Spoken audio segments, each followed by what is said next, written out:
Bismillahirrahmanirrahim. Assalamualaikum warahmatullahi wabarakatuh.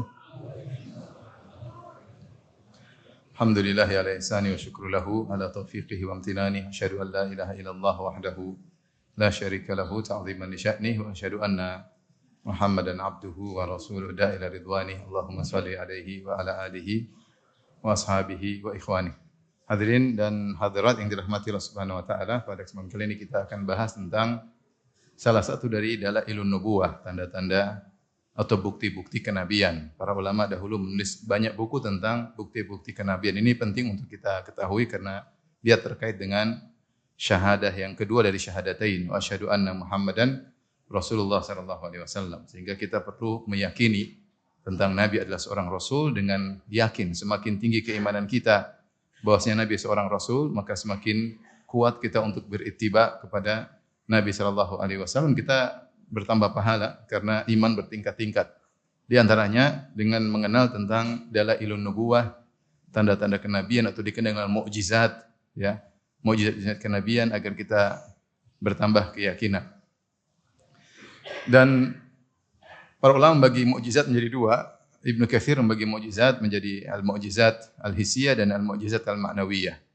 Dalam kitabnya Al-Bidayah wan Nihayah, beliau mengatakan mukjizat dua, mukjizat yang terlihat terindra, terlihat seperti bulan terbelah, air keluar dari tangan Nabi sallallahu alaihi wasallam, makanan sedikit jadi banyak mukjizat Nabi sallallahu alaihi wasallam. Yang maknawiyah beliau sebutkan di antaranya adalah Al-Qur'anul Karim, ini mukjizat maknawiyah, kemudian akhlak Nabi sallallahu alaihi wasallam dan sirah Nabi sallallahu alaihi wasallam. Ya, sehingga mukjizat bukan cuma terkait dengan yang terindra tapi ada maknawi. Dan di antaranya akhlak Nabi sallallahu alaihi wasallam, akhlak Nabi adalah zuhudnya Nabi sallallahu alaihi wasallam. Adapun Ar-Razi dalam kitabnya Al-Arba'in fi Usuluddin menyebutkan mukjizat terbagi dua. Pertama mukjizat al-hissiyah, yang kedua al-mukjizat al-aqliyah. Dan beliau masukkan zuhudnya Nabi terhadap dunia dalam al-mukjizat al-aqliyah, yaitu secara logis Nabi ini pasti seorang nabi.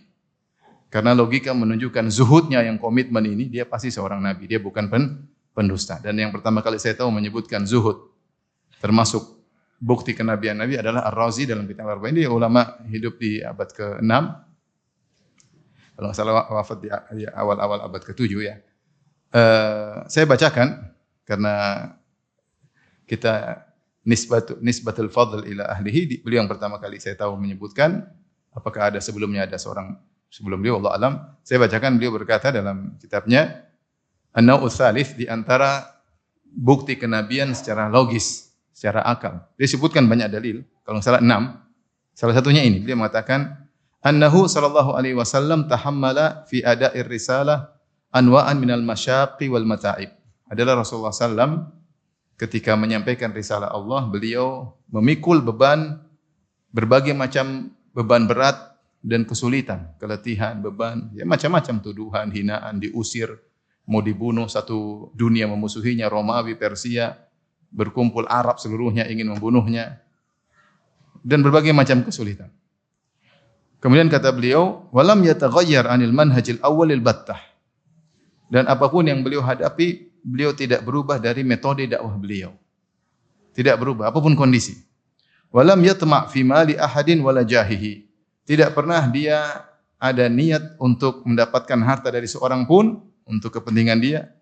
Dan beliau tidak berharap mendapatkan kedudukan, yaitu manfaat dari kedudukan seorang pun untuk kepentingan dia. Enggak ada, enggak pernah. Ini komitmen Rasulullah SAW. Tidak pernah berharap harta dari orang untuk dirinya dan tidak pernah mengharap manfaat duniawi dari kedudukan seorang. Bal sabaru ala tilkal masyaqqi wal mata'ib. Bahkan Rasulullah SAW senantiasa bersabar dalam menghadapi kesulitan-kesulitan tersebut dan kepayahan-kepayahan tersebut. Walam yadhhar fi azmihi futurun wala fi israrihi qusurun. Dan tidak pernah dalam tekad beliau begitu, dalam tekad beliau tidak pernah futur sekalipun, enggak pernah. Enggak pernah futur. Kayak kita futurnya sering daripada rajinnya. Rasulullah enggak pernah futur. Dan tidak pernah wala fi israrihi qusurun, dan dalam tekadnya selalu berdakwah tidak pernah kusur, tidak pernah kurang. Selalu semangat, selalu memanfaatkan waktu, selalu berjuang, selalu dan selalu. Ibadah juga terus menerus, tidak pernah futur, dakwah tidak pernah futur, sabar tidak pernah futur. Ini bukan manusia biasa. Ya. Summa innahu, kemudian ini kondisi sulit. Sekarang ketika beliau berkuasa, summa innahu lamma qaharul a'da. Kemudian ketika Rasulullah SAW berhasil mengalahkan musuh-musuh dengan Fatu Makkah, dengan mengalahkan dalam perang Khaybar, ya. Ini banyak Rasulullah menang-menang perang dalam perang Hunain, ya. Wa wajadal askar al-azim wa daulat al-qahirah al-qawiyah, dan kemudian beliau memiliki pasukan yang besar di zaman itu dan memiliki kerajaan yang kuat, ya, bahkan bisa menundukkan kerajaan-kerajaan lain. Wa nafadha amruhu fil amwali wal arwah, dan perkataan dia akan berlaku pada harta dan nyawa. Kalau suruh bunuh, kalau ambil harta dia bisa. Lam yataghayyar an manhajihil awwal. Itu pun beliau tidak berubah, ya, sama sekali dari metode beliau pertama. Tidak berubah. Itu miskin ketika susah, ketika nyaman, ketika kaya, tidak berubah. An manhajil awal, dalam metode dakwahnya, wa zuhdi fid dunya, dan tidak berubah dalam zuhudnya terhadap dunia. Wal iqbal alal akhirah, dan semangat beliau untuk menuju akhirat. Mau duit enggak ada, harta banyak, mau berkuasa enggak berkuasa, mau ditindas, ya. Wa kullu man ansafa alima annal muzawwir la yakunu kadzalik. Orang yang adil dia tentu akan mengetahui kalau pendusta tidak akan begitu. Fa innal muzawwir innama yuzawwirul kadhiba wal batil alal khalq liyajida dunya. Sungguhnya orang pendusta itu dia dusta untuk dapat dunia. Ya. Kalau dia dusta kan dapat dunia, ya. Adapun Nabi fa idza wajada wa lam yantafi biha kana sa'in fi tadyi'il dunya wal akhirah ala nafsihi.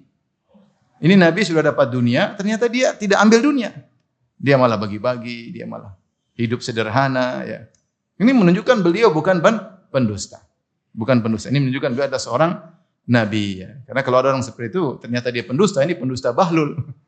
Kalau pendusta ya kebetulan lagi kaya, segera senang-senang. Maksud saya di antara mukjizat Nabi adalah komitmen dalam kezuhudan, yang itu suatu yang Nabi di puncak kezuhudan. Dia adalah imamuz zahidin, imamnya orang-orang yang zuhud. Adapun selain Nabi sallallahu alaihi wasallam, ada yang benar-benar zuhud, ada yang zuhud terpaksa. Zuhud terpaksa, enggak punya duit, zuhud naik motor. Kenapa enggak bisa beli mobil? Zuhud terpaksa. Naik sepeda, kenapa? Ya, saya sepeda murah-murah aja. Kenapa? Enggak ada duit. Itu namanya zuhud terpaksa. Bukan zuhud pilihan. Kalau Nabi zuhud pilihan, ada harta, mau foya-foya bisa, tapi beliau memilih untuk apa? Zuhud. Dan yang menakjubkan komitmen beliau senantiasa zuhud dari awal dakwah beliau sampai meninggal dunia. Padahal boleh saja Nabi senang-senang, foya-foya, ya, boleh-boleh saja sekali-sekali, tapi Nabi tidak pernah pun sekali-sekali foya-foya, enggak pernah. Enggak pernah sekali-sekali tenggelam dalam dunia, enggak pernah. Beliau senantiasa zuhud dan komitmen dalam zuhudnya. Sampai di antara perkataan Ar-Razi juga adalah Nabi SAW kalau terhadap orang yang kaya beliau tarafu', yaitu tidak ada menunjukkan kebutuhan sama sekali. Beliau merasa tidak sama orang kaya, tidak menunjukkan melas apa sama sekali enggak. Tetapi sama orang miskin sangat tawadhu, sangat merendah di hadapan orang miskin. Ini zahid, zuhud yang sejati. Maka ini tentunya renungan bagi kita semua. Tentu kita tidak bisa seperti Nabi, tapi kita perlu mengingatkan diri kita. Demikianlah kehidupan Nabi kita. Ini sangat penting, terutama kehidupan sekarang yang penuh dengan materialistis, ya. Sebagian orang dibukakan dunia, ya. Dia bisa zuhud atau tidak, atau dia tenggelam dengan dunia, atau sibuk dengan perkara-perkara ini tidak ada manfaatnya untuk akhiratnya, atau mulai masuk dalam tafakhurun, ya, wa takathurun, bangga-banggaan, pamer-pameran, ya. Punya barang baru, posting, pamer. Baru beli moge baru, pamer, ya. Beli jaketnya aja udah pamer, apalagi mogenya.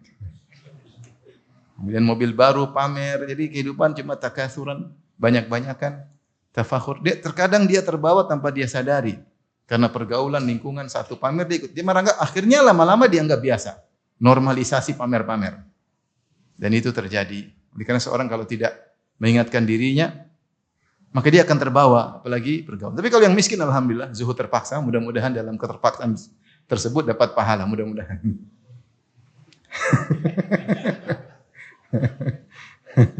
Aminnya ragu-ragu.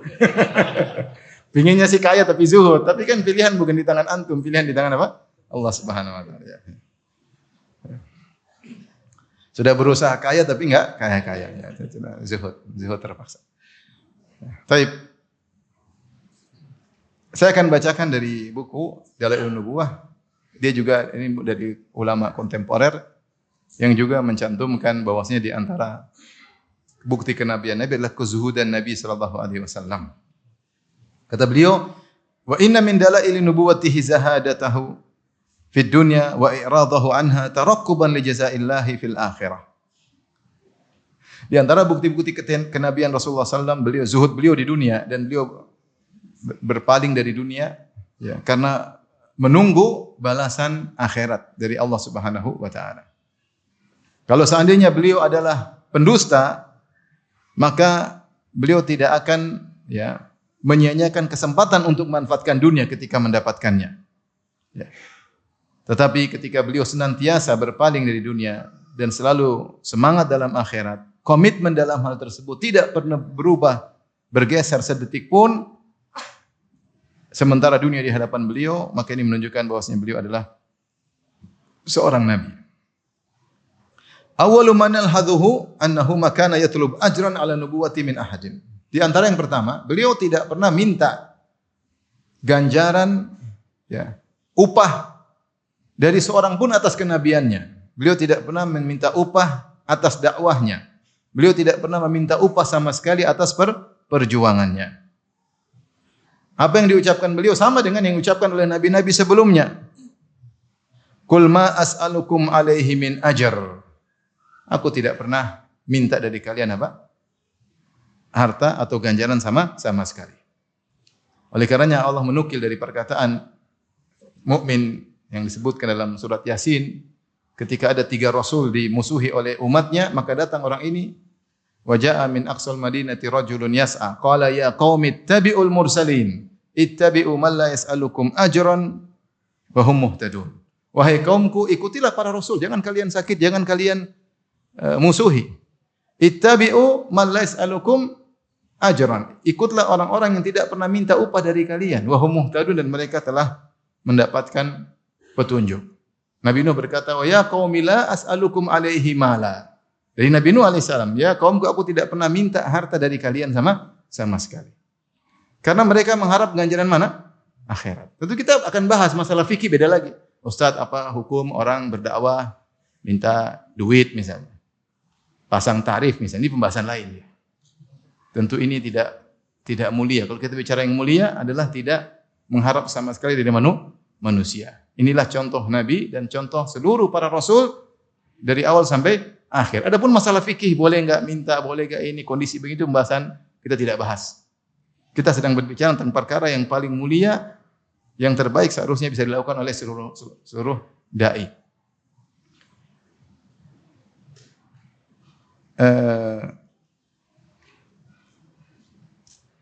Oleh karenanya, ya,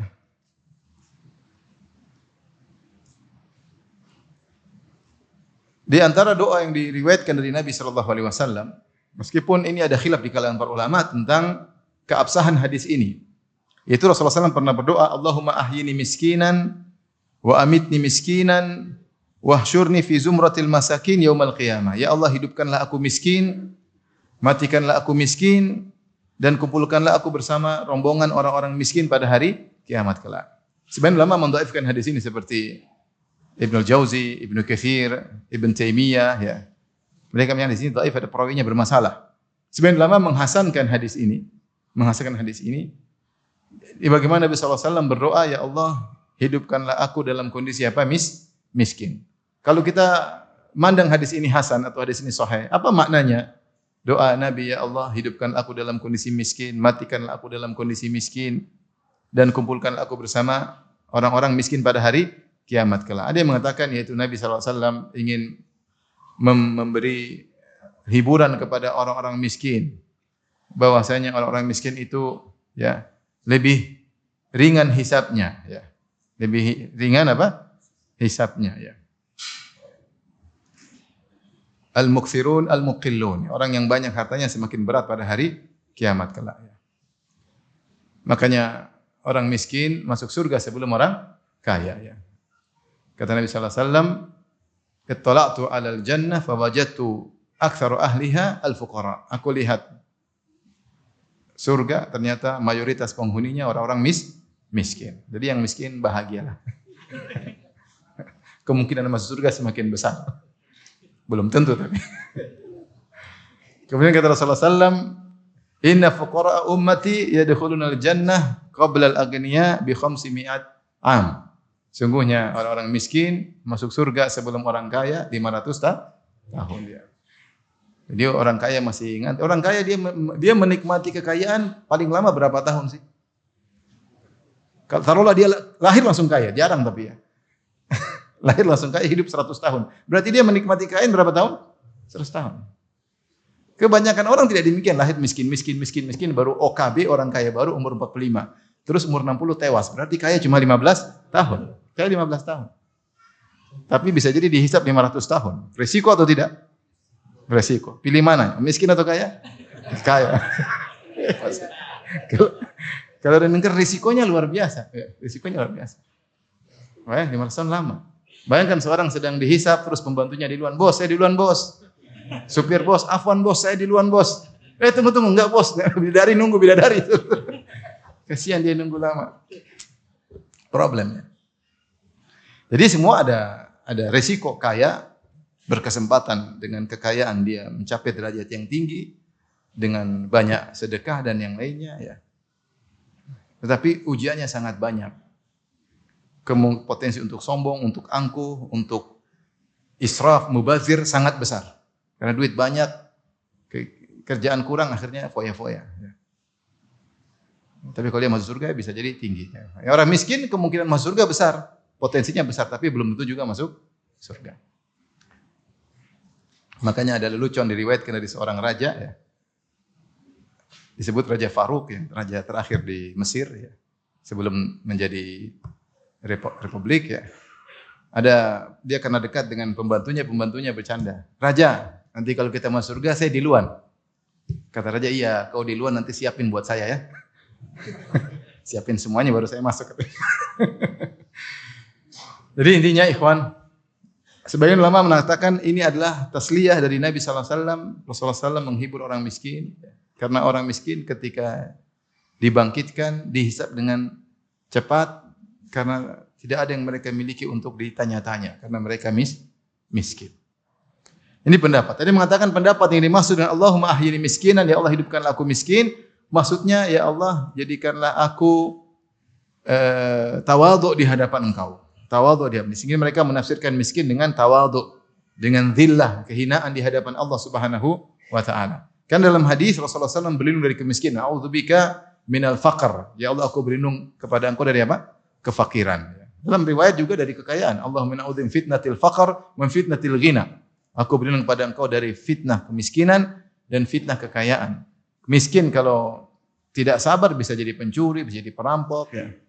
Kalau kaya juga tidak sabar dengan tidak bersyukur maka menjadikan hartanya bermaksiat kepada Allah Subhanahu wa taala. Yang datang dalam hadis yang sahih Rasulullah SAW berdoa, Allahumma ja'al rizqa ali Muhammadin qutan. Ya Allah jadikanlah rizki keluarga Muhammad qutan, itu pas-pasan. Tidak berlebihan, tidak kurang. Sehingga tidak kaya dan juga tidak miskin. Sehingga apa yang diperlukan mencukupi. Karena kalau kaya potensi hisapnya panjang, kalau miskin juga akhirnya terkadang menyibukkan dari ibadah. Itu doa Nabi SAW. Dan saya belum bisa berdoa sampai sekarang dengan doa itu. Doa itu butuh ketulusan berdoa. Ya Allah jadikanlah rezeki keluargaku apa? Pas-pasan. Ada yang berani berdoa begitu? Itu doanya Nabi. Bukannya saya cuma takut nggak kuat. Padahal itu doa yang indah. Jadi kalau antum mau nekat doa gitu. Allah maja'al rizqa ali, ya Allah jadikan rezeki keluarga apa? Kutan. Yang penting tidak berlebihan, tidak kekurangan. Mungkin kita kuat tapi terkadang anak enggak kuat, terkadang istri enggak kuat ya. Intinya itulah doa Nabi SAW. Taib. Bahkan penulis mengatakan ketika datang tawaran kepada Nabi SAW untuk memilih menjadi seorang raja dengan penuh kenyamanan kekayaan atau memilih kehidupan yang zuhud dan sederhana, maka dia pilih menjadi abdan rasulah. Kata Abu Hurairah radhiyallahu anhu atau Rasulullah sallam dalam hadis Abu Hurairah, "Anna malakan nazala minas sama." Ada malaikat turun dari langit. Faqala ya Muhammad, arsalini ilaika rabbuk. Ya Muhammad, Rabbmu telah mengutusku kepadamu. Qala afamalikan nabiyyan yaj'aluka aw abdan rasula. Allah tawarin, apakah kau ingin menjadi seorang raja sekaligus nabi? Seperti siapa? Daud alaihissalam, Sulaiman alaihissalam. Menjadi raja nabi? Ya. Atau menjadi hamba rasulan, hamba seorang rasul. Kalau antum ditawarin kira-kira jadi apa? Raja nabi lah. Enggak perlu istikharah, langsung. Pilih mana? Nabi sekaligus raja atau nabi miskin, nabi hamba. Kalau kita mungkin nabi raja. Itu kan cita-cita orang. Di dunia kaya raya, mati masuk surga. Tapi Nabi mengatakan bal abdan rasulah. Saya pilih menjadi seorang hamba dan seorang rasul. Lihatlah bagaimana ya tawadhu Nabi sallallahu alaihi wasallam dan juga bagaimana kehidupan Nabi sallallahu alaihi wasallam. Kalau kita membaca hadis-hadis tentang kehidupan Rasulullah sallallahu alaihi wasallam, maka kita akan melihat perkara yang menakjubkan bagaimana zuhud Nabi sallallahu alaihi wasallam. Abu Hurairah berkata radhiyallahu anhu, "Ma syabi'a alu Muhammadin min ta'amin thalathata ayyamin hatta qubid." Keluarga Rasulullah tidak pernah kenyang 3 hari berturut-turut ya, sampai Rasulullah meninggal dunia. Itu Rasulullah mungkin kenyang 2 hari, tidak ada 3 hari berturut, enggak pernah. Kita kekenyangan 7 hari. Sering atau tidak? Sering. Sehari kekenyangan 3 kali. Makan pagi kekenyangan, makan siang apa? Kekenyangan, malam kekenyangan sampai kenyang susah tidur. Rasulullah tidak pernah kenyang 3 hari berturut-turut. Mungkin kenyang sehari 2 hari enggak kenyang. Mungkin kenyang 2 hari 3. Sehari ketiga tidak kenyang. Sampai meninggal dunia. Dan bukan cuma dia, keluarganya seluruhnya. Dan ini menunjukkan Rasulullah SAW bukan cuma zuhud pada dirinya, bahkan dia mengajarkan istri-istri anaknya untuk apa? Zuhud. Beliau tidak ingin menjadikan keluarganya terkena fitnah dunia. Sehingga beliau mengajarkan istri anaknya untuk apa? Zuhud.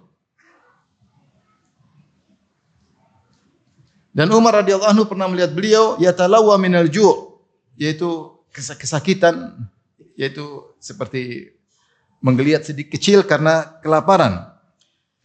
Yaitu sakit melilit perutnya. Fama yajidu radi'at tamri yasuddu bihi jau'atahu. Ya. Namun untuk mendapatkan korma yang jelek aja tidak beliau dapatkan untuk menghilangkan rasa laparnya. Apa kata Umar? Laqad ra'aitu Rasulullah sallallahu alaihi wasallam yadhallu al-yawma yaltawi. Aku melihat Rasulullah sallallahu seharian penuh perutnya sakit. Ma yajidu daqalan yamla'u bihi batnahu. Beliau tidak menemukan bahkan korma yang buruk untuk bisa mengenyangkan perut beliau sallallahu alaihi wasallam. Adapun ketika Nabi SAW mendapatkan makanan, fa inna ma yajidu khubzas syair fahasb, kata penulis, maka Rasulullah SAW hanya mendapatkan roti dari syair, dari gandum, ya. Itu saja, tidak berlebihan. Ibnu Abbas radhiyallahu taala anhuma menceritakan tentang sepupunya itu Rasulullah sallallahu alaihi wasallam. Kana Rasulullah sallallahu yabitu layaliya al-mutatabi'ata tawiyan. Rasulullah sallallahu bermalam-malam dalam kondisi kelaparan. Wa ahluhu la yajiduna asya'a. Dan keluarganya tidak mendapatkan makan malam, tidak ada makan malam. Wa kana aktsaru khubzihim khubzas syair, dan kebanyakan roti yang mereka makanlah dari syair, gandum. Sahal bin Sa'ad pernah ditanya, hal akala Rasulullah SAW naqiyya, yaitu minasyair, apakah Rasulullah SAW pernah makan roti gandum yang bersih, yang al-mankhul, yang disaring dulu, dihilangkan kulit-kulitnya, yang bersih, seperti roti kita zaman sekarang. Roti lembut, bersih, enggak ada kotoran-kotoran, enggak ada kulit-kulit gandumnya. Faqala Sahal, ma ra'a Rasulullah SAW an-naqiyya min hini bita'athahu Allah hatta qabidahu Allah. Rasulullah SAW tidak pernah makan roti yang bersih. Dia tidak pernah melihat bahkan sampai meninggal dunia tidak pernah makan roti yang seperti itu. Qila lahu, dikatakan kepadanya, kaifa kuntum ta'kuluna syair ghayra mankhul? Bagaimana kalian makan gandum yang tidak disaring? ditapis enggak disaring. Qala kunna nathanuhu wa nanfukhuhu. Kami tumbuk dan kami tiup-tiup kalau ada kotoran. Fayatiru matara, kalau ada kotoran-kotoran yang tersisa kami campurkan dengan air. Jadi rotinya enggak ada yang apa? Halus, roti kasar, keras ya. Wa ma baqiya tharainahu fa akalnahu. Yang sisa-sisa ya kami campurkan air biar agak lembut kemudian kami makan. Tidak ada pernah makan roti yang halus. Kemudian Ummul Mukminin Aisyah radhiyallahu taala anha pernah bercerita kepada ponakannya itu Urwah ibnu Zubair tentang bagaimana rumah tangga Rasulullah sallallahu alaihi wasallam. Maka Ummul Mukminin Aisyah berkata, "Bena ukhti, wahai ponakanku, in kunna lananzuru ilal hilal thumma al-hilal thalathata ahillatin fi syahrain wa ma uqidat fi abyati Rasulullah sallallahu alaihi wasallam nar." Sungguh kami lihat hilal muncul dalam waktu 2 bulan dan tidak ada api dinyalakan di rumah Nabi sallallahu alaihi wasallam. Yaitu tidak ada yang direbus, tidak ada yang dimasak, tidak ada yang dibakar, tidak ada yang digoreng. Coba kalau kita hidup 2 bulan, tidak ada rebusan, tidak ada gorengan. Waduh, gorengan nomor 1 ya. Enggak ada yang direbus, enggak ada yang dimasak, enggak ada yang digoreng. 2 bulan. Kalau wanita zaman sekarang mungkin hidup kayak gitu, wallahu alam ya. Maka Urwah bertanya, "Ya khalah, ma kana yu'ishukum? Apa makanan kalian?" Al-aswadan. Kata Aisyah, at-tamr wal ma', yaitu air putih dan kurma. Illa anna qad kana li Rasulullah sallallahu jiranun minal ansari kanat lahum mana'ih wa kanu yamnahuna Rasulullah sallallahu min albanihim fayasqina. Hanya saja Rasulullah SAW punya tetangga dari kaum Ansar yang terkadang meminjamkan kepada Nabi onta atau kambing untuk diperah susunya, maka Nabi selain makan korma dan air putih terkadang minum susu. Adapun gorengan, rebusan, bakaran enggak ada sama sekali. Bayangkan 2 bulan tidak pernah minum teh, 2 bulan tidak pernah minum kopi, 2 bulan tidak pernah minum apapun. Cuma air putih atau susu. Ini kehidupan Rasulullah sallallahu alaihi wasallam. Bagaimana rumah Nabi sallallahu alaihi wasallam yang sangat sempit sampai Aisyah radhiyallahu anha karena tidak ada space bagi Nabi untuk salat kalau Rasulullah sallallahu sujud, maka Rasulullah sallallahu pegang kaki Aisyah supaya Aisyah lipat supaya ada space untuk apa? Sujud. Rumah Nabi mungkin 4x6 ya. 4x6 atau 4x8, 4x6 itu pun sudah diisi dengan barang-barang sehingga untuk salat space-nya enggak ada.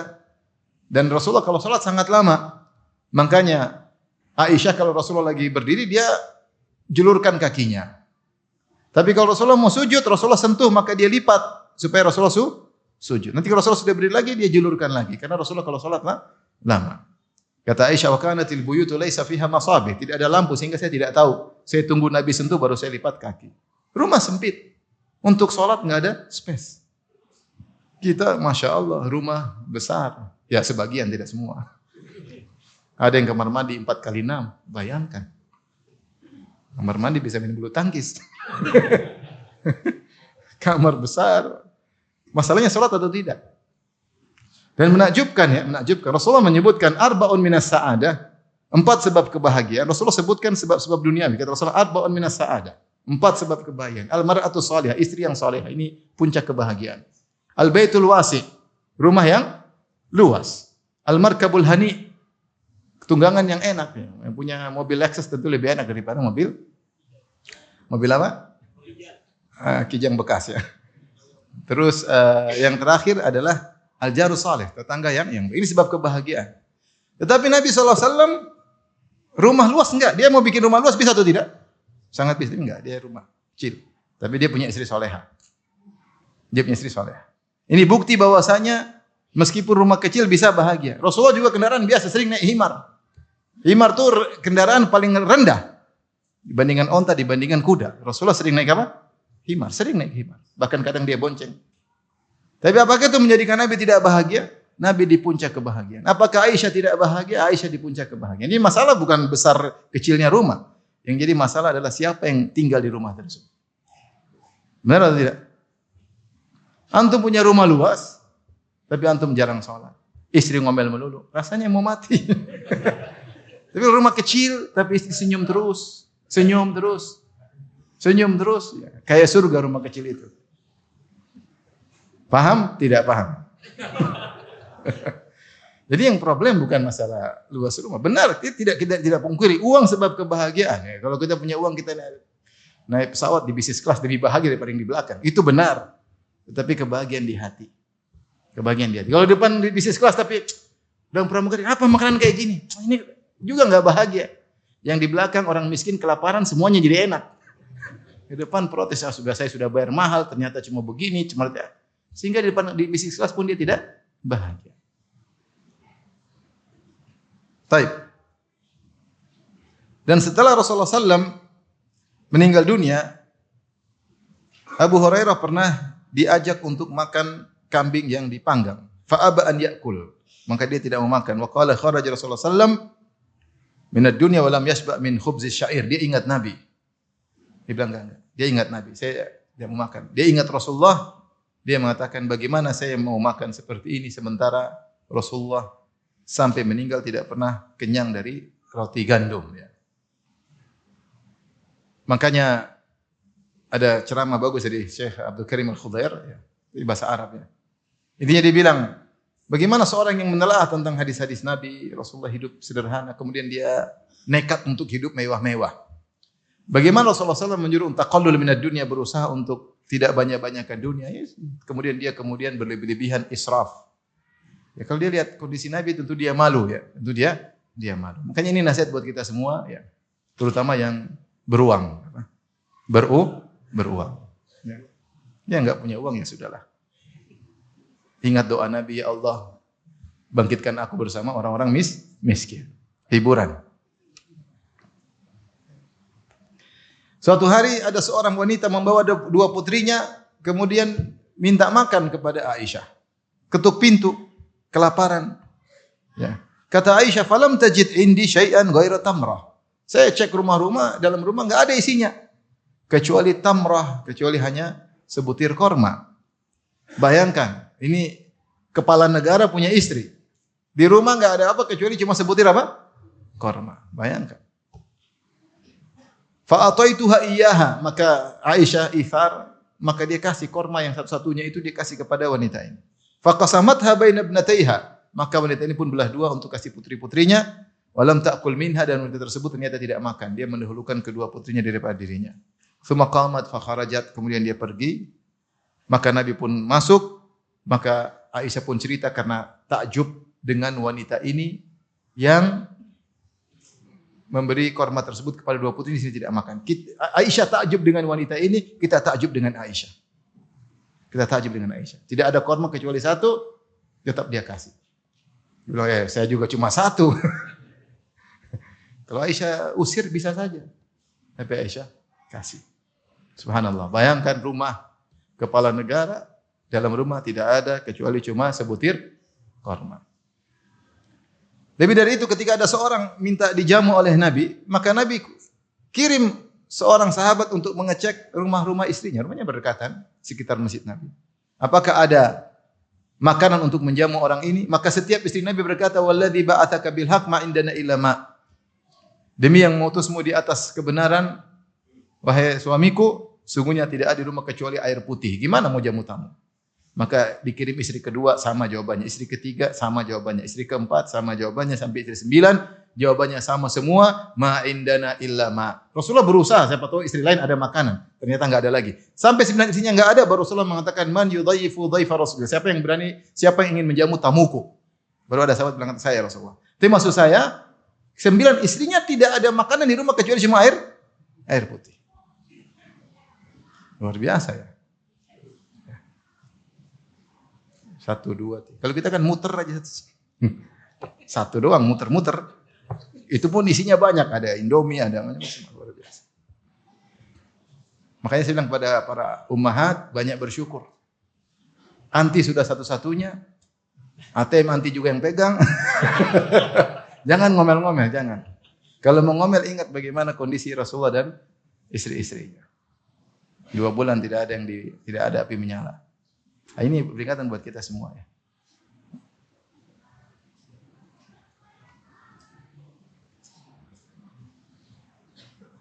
Rasulullah SAW sering tidak sarapan, kadang-kadang ada makanan. Rasulullah bertanya kepada Aisyah, Hal indakum ta'am? Ada makanan enggak? Kata istrinya enggak ada. Kata Nabi, idzan fa ana shaim. Kalau gitu saya puasa. Laqad asbahtu shaiman. Saya dari pagi belum makan. Kalau gitu saya puasa. Subhanallah. Coba kalau semua suami seperti ini. Mami ada makanan enggak? Enggak ada, papi. Kalau gitu abi puasa. Besok lagi, mami ada makanan enggak? Enggak ada. Kalau gitu papi puasa. Besok lagi, mami ada makanan enggak? Enggak. Mami ngapain aja? Papi udah belikan dari malam, kenapa? Bagaimana kehidupan? Dan itu ditiru juga oleh para sahabat. Tapi Imam Bukhari dalam Sahih menyebutkan 6 sahabat yang seperti itu. Kalau tanya istrinya ada makan, enggak ada, kata mereka, idzan fa ana shaim. Kalau gitu saya berpuasa. Dan ini pengkabulan doa Allah, doa Nabi, ya Allah mengabulkan doanya Nabi sallallahu alaihi wasallam karena Rasulullah berdoa, Allahumma rzuq ala Muhammadin qutan. Ya Allah jadikanlah rizki keluarga Muhammad pas-pasan. Al-Qurtubi berkata, makna hadis annahu talabal kafaf. Itu Rasulullah sallam meminta kepada Allah yang ngepasi. Fa innal qut ma yaqutul badan wa yakuf anil haja. Namanya qut dalam bahasa Arab itu yang cukup untuk menegakkan badan dan memenuhi kebutuhan. Wa fi hadhil halah salamatun min afatil ghina wal faqri jami'an. Dalam kondisi demikian dia selamat dari bahayanya kemiskinan dan juga dari bahayanya kekayaan yang berpotensi untuk membuat seorang berfoya-foya. Itu tadi masalah makanan Nabi sallallahu alaihi wasallam. Sekarang kita lihat bagaimana perabot rumah Nabi sallallahu alaihi wasallam. Adapun tempat tidur Nabi sallallahu alaihi wasallam, ya. Terkadang Nabi tidur, Ibnu Qayyim menyebutkan dalam Zadul Ma'ad, terkadang Nabi tidur di atas tikar, terkadang di atas kasur, kasurnya juga sederhana. Terkadang di atas macam kain saja, ya. Terkadang di atas tanah tanpa apa-apa. Ya. Terkadang Rasulullah SAW tidur di atas hasir. Hasir itu tikar yang dibuat dari apa? Dari daun apa? Daun korma, disalin jadi hasir. Tentu keras. Tentu berbekas. Ya. Bukan, kita pun kalau tikar tapi selimut tebal enggak berbekas. Tapi Nabi karena tidak, selimutnya mungkin tipis, kainnya tipis, sehingga kalau tidur berbekas. Maka Ibnu Mas'ud berkata, nama Rasulullah SAW ala hasirin. Rasulullah SAW tidur di atas hasir tadi. Yaitu tikar yang terbuat dari salinan daun korma. Faqama wa qad athara fi jambihi. Rasulullah bangkit dari tidur dan terlihat ada bekas tikar di lambungnya. Fakulna, kami berkata, ya Rasulullah, lau takhadna laka wita'an. Ya Rasulullah, bagaimana kalau kami bikin bagi engkau apa? Tempat tidur. Kasur, maksudnya kasur, firash. Faqala, maka Rasulullah berkata, mali walid dunya, mali wa malid dunya.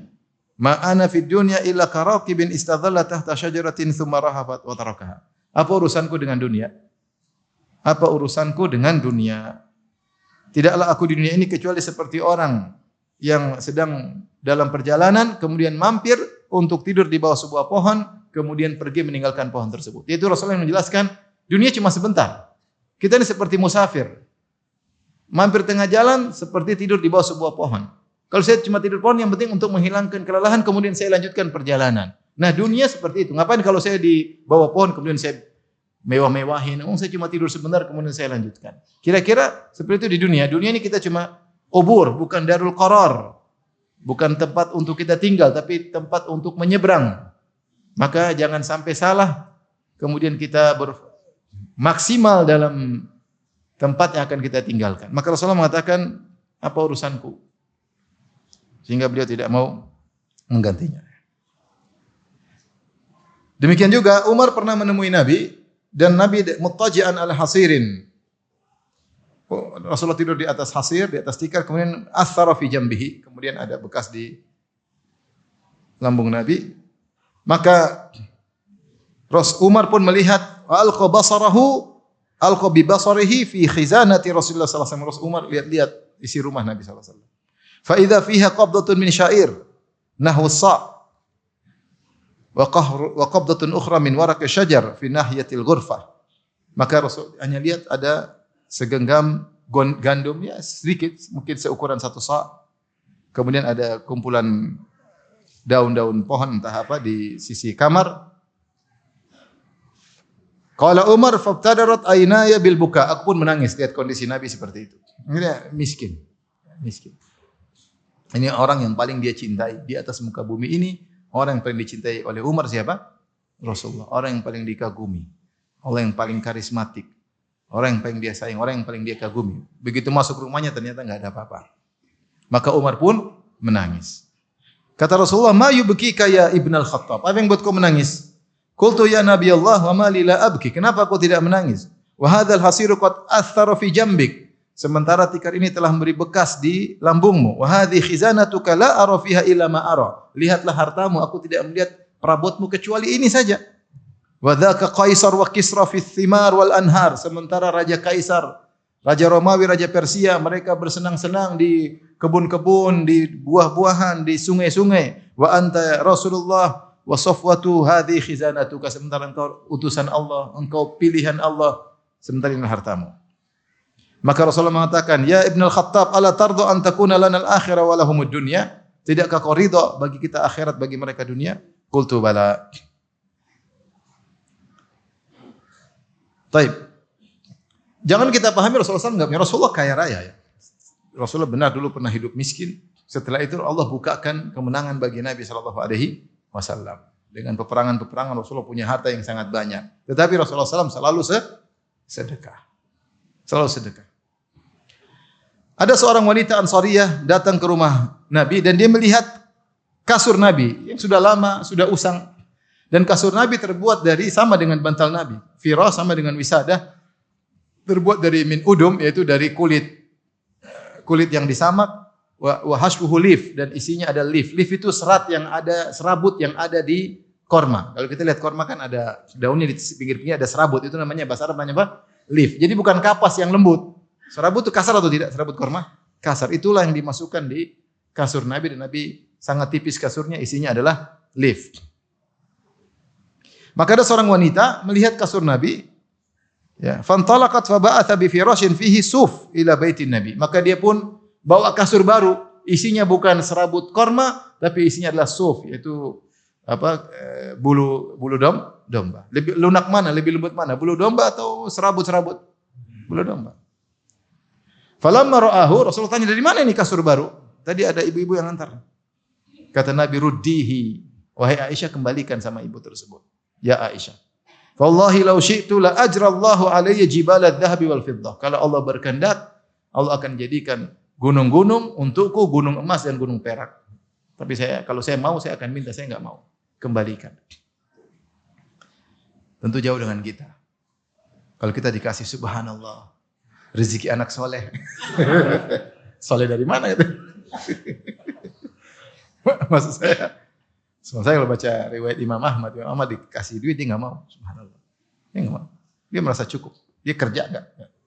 Kita belum sampai derajat mereka. Imam Nawawi rahimahullah ketika dalam kondisi sulit, ada orang kasih, dia cuma kasih dari orang yang dia tahu. Dia enggak tahu, dia enggak mau. Maksudnya kita jauh dari mereka. Nabi SAW kata dia kembalikan.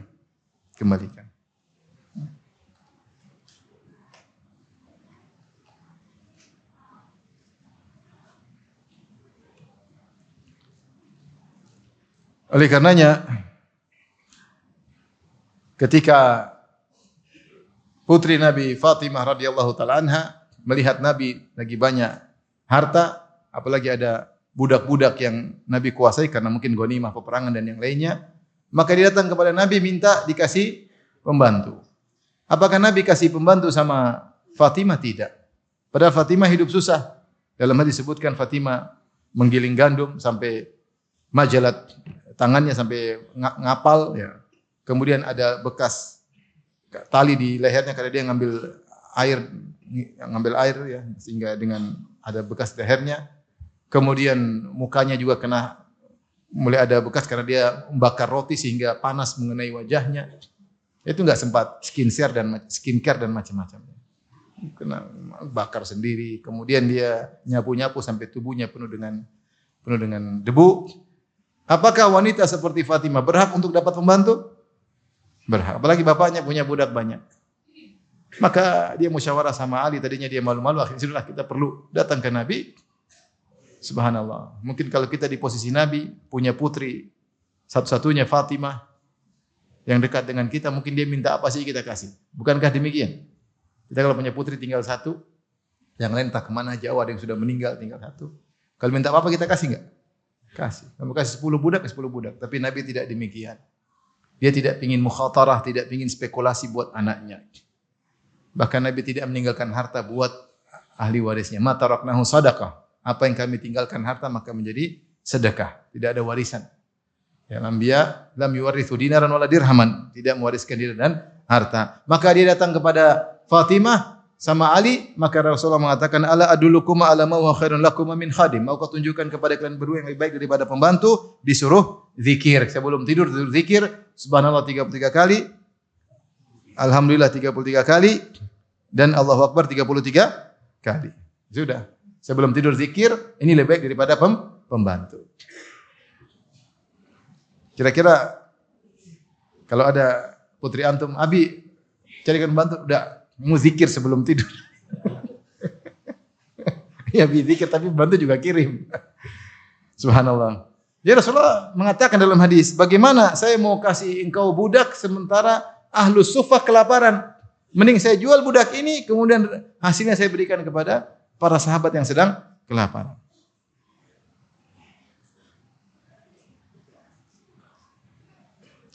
Sampai Rasulullah SAW mengatakan, ma uhibbu annahu tahawwali li dhahaban.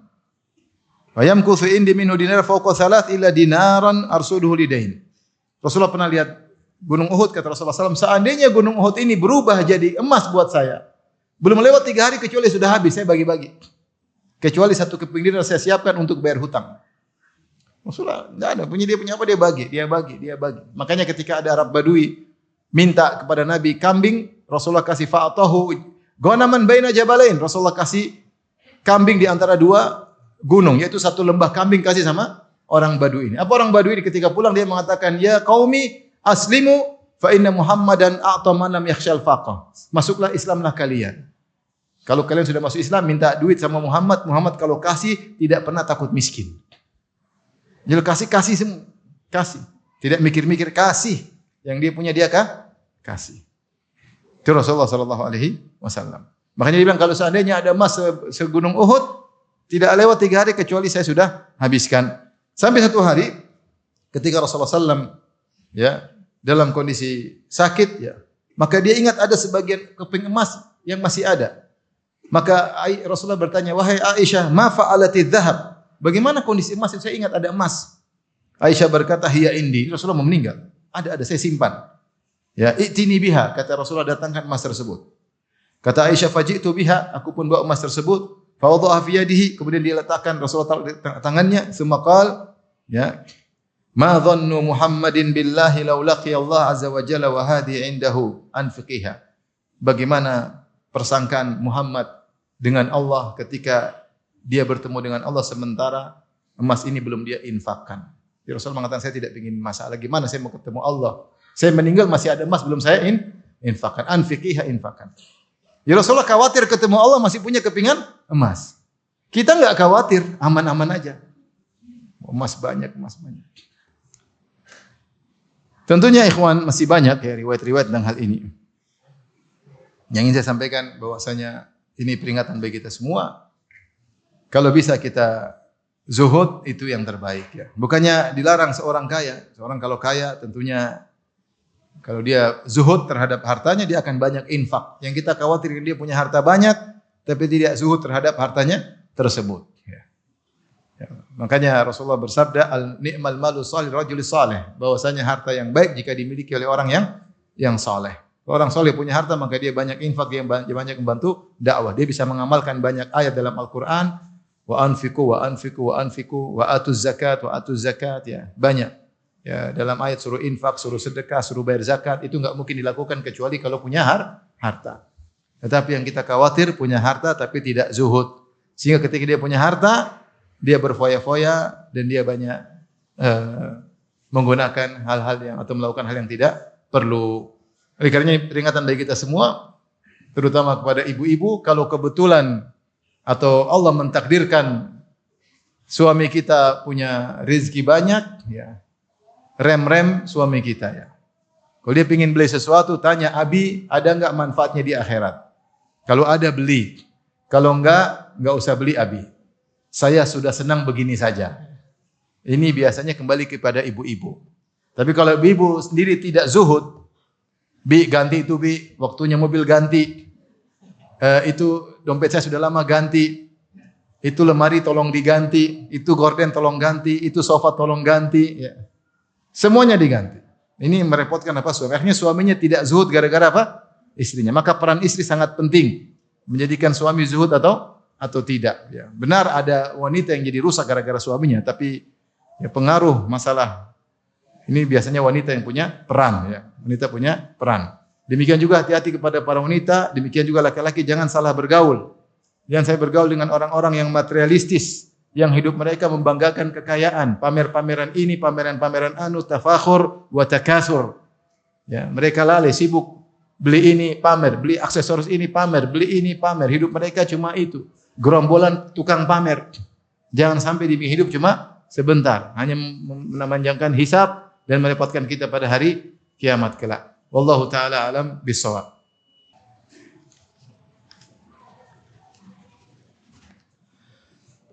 Taib ikhwan, jadi pengajian kita bukan maksudnya seorang kemudian hidup miskin, tidak ya. Tapi maksudnya kalau dia punya harta jangan sampai dia lupa daratan, lupa lautan ya. Hendaknya dia pikir akhiratnya. Kata Allah, nasihat orang-orang soleh kepada Qarun, wabtaghi fima ataqallahu daral akhirah. Wahai Qarun, jadikanlah apa yang Allah berikan kepada engkau sebagai sarana untuk mencari akhirat. Siapa yang dimudahkan rezeki oleh Allah sebagaimana sebagian sahabat banyak yang kaya, maka mereka gunakan untuk bertakwa kepada Allah. Jangan sampai harta mereka di hati mereka, ya. Tapi hati mereka selalu akhirat. Maka seorang kalau mencari harta berjuang dengan niat untuk menghajikan kedua orang tuanya, dengan niat untuk misalnya membangun masjid, ya. Sampai dulu ada kawan di Saudi pembantu suami istri, satu supir satu pembantu. Tapi mereka akhirnya bisa bangun masjid. Mereka kumpul uang, tapi mereka mulai bukan uangnya dari mereka semua, tapi mereka mulai, kalau nggak salah mereka punya tanah, akhirnya masjid jadi. Padahal itu pembantu dengan apa? Supir. Artinya subhanallah bagaimana tekad bisa menjadikan sesuatu yang sepertinya mustahil malah jadi nyata ya. Jadi yang enggak punya harta ingat hadis Nabi tadi, jadi terhibur insyaallah masuk surga di luar mudah-mudahan ya. Yang punya harta jangan sampai tidak zuhud, jangan lupa untuk akhirat ya. Kapan ada kesempatan untuk bisa gunakan akhirat maka lakukan. Ya, adapun menikmati dunia kalau perlu silakan, tidak ada yang melarang. Taib Ustaz ketika makan soto atau Indomie, ini iklan ya. Indomie sudah jadi suatu jenis makanan ya. Ya. Seperti minuman disebut aqua, padahal minuman banyak. Apakah membuang kuahnya itu salah satu bentuk mubazir? Ya kalau ya tergantung, kalau antum udah kekenyangan ya enggak apa-apa, jangan paksa ya. Karena kita makan juga wala tusrifu, kulu washrabu wala tusrifu, makan ini. Kalau ternyata ini kekenyangan bikin mudarat, kuahnya kebanyakan bikin mudarat ya jangan. Jangan wala taqtulu anfusakum innallaha kana bikum rahima, janganlah kalian menyakiti, membunuh diri kalian. Kalau ini berbahaya bagi kesehatan jangan dimakan. Kalau oke ya masih cukupnya. Intinya jangan berlebihan ya, jangan berlebihan. Ya. Sekarang Ustaz, kita dikasih makan gini, kita antara dua pilihan. Mubazir atau sakit gara-gara kekenyangan. Iya. Enggak apa-apa, kita enggak usah makan semuanya karena ini darurat. Karena kalau kita paksa kita bisa berbahaya bagi kesehatan kita. Ya udah tinggalkan. Kalau ada yang makan orang lain itu baik, kalau enggak ya sudah. Gimana lagi? Makanya kalau mau ambil secukupnya ya. Jangan lapar mata ambil sana ambil sini ketika di hadapan mata enggak kuat untuk menghabiskan. Ustaz, tadi kan Ustaz bahas Ustaz pun tidak mampu untuk berdoa. Untuk dikaruniai rezeki pas-pasan. Ya, saya belum mampu sampai sekarang. Belum mampu. Mungkin saya pernah berdoa, tapi saya tidak berdoa terus-terusan. Kalau berdoa terus-terusan, wallahu alam, saya imannya belum sampai. Padahal itu doa yang diajarkan oleh siapa? Rasulullah. Kita cuma berdoa, rizqan thayyiban. Besar kecil urusan Allah. Allah marzuqni. Kita doakan Allah. Rasulullah juga ajarkan doa yang lain. Untuk doa seperti Nabi kita masih belum sampai. Tapi kalau antum mau ya silakan ya. Demikian saja yang saya sampaikan. Assalamualaikum warahmatullahi wabarakatuh.